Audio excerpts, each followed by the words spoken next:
Assalamualaikum sahabat konsultasi Islam. Punya masalah seperti mereka? Tanyakan saja di aplikasi konsultasi Islam, tersedia di Play Store. I've had many people come up to me and tell me that their loved one passed away. This has caused them to disbelieve in God or to deny God. How dare you create a world in which there is such misery that is not our fault? It's not right. It's utterly, utterly evil. These things don't happen because God is evil. God is not evil. First and foremost, why do bad things happen?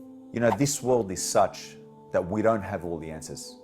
But God has given us some of the answers. And some of those answers entail the following. This world is a test. On that path, you're going to find obstacles. And on that path, you're going to find things that are difficult. But God says, in that difficulty that you endure, know that I am with you. If we can understand that, then we've reached some way into understanding this component which has driven many people away from faith. And number two, that those hardships that a person endures will not go unrewarded. And you will see that on the day of judgment, for your patience and for your enduring those difficulties with patience, God will reward you immensely. As God clearly states, we will test you with fear, hunger, loss of wealth, loss of life, but give glad tidings to those who are patient.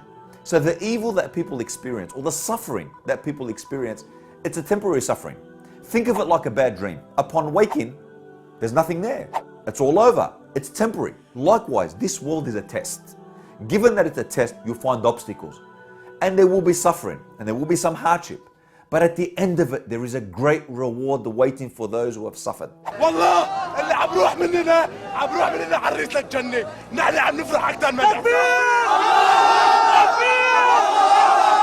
In fact, the person in this world who suffered greatly, when he sees paradise and he enters paradise, he will state, I never saw a difficult day. And this is the person who suffered dearly upon this world. So whatever difficulties, whatever hardships, whatever calamities that you face, and the loved ones that you've lost, that feeling that you're feeling is going to be temporary. I want to also comment on the fact that sometimes people perform bad actions. Let me explain. God gave mankind free will. The freedom to choose between right and the freedom to choose between wrong. Now what that means is that inevitably it is the choice to do the evil which is the evil, and not the fact that God created it. The choice of man, despite it being evil, will be created. But this does not mean that God is happy with that decision. It does not mean that He's pleased with that decision. But because God has given him the choice, He has created and given that choice an external manifestation. But that doesn't mean that there isn't a plan or wisdom to the actual fact or thing that occurred. One great scholar said we are like an ant on a big, great rug. That ant can't see the entirety of that rug. God has the absolute ability of foresight. We see that sometimes when catastrophes occur, what do people do? It brings out sometimes the best in people.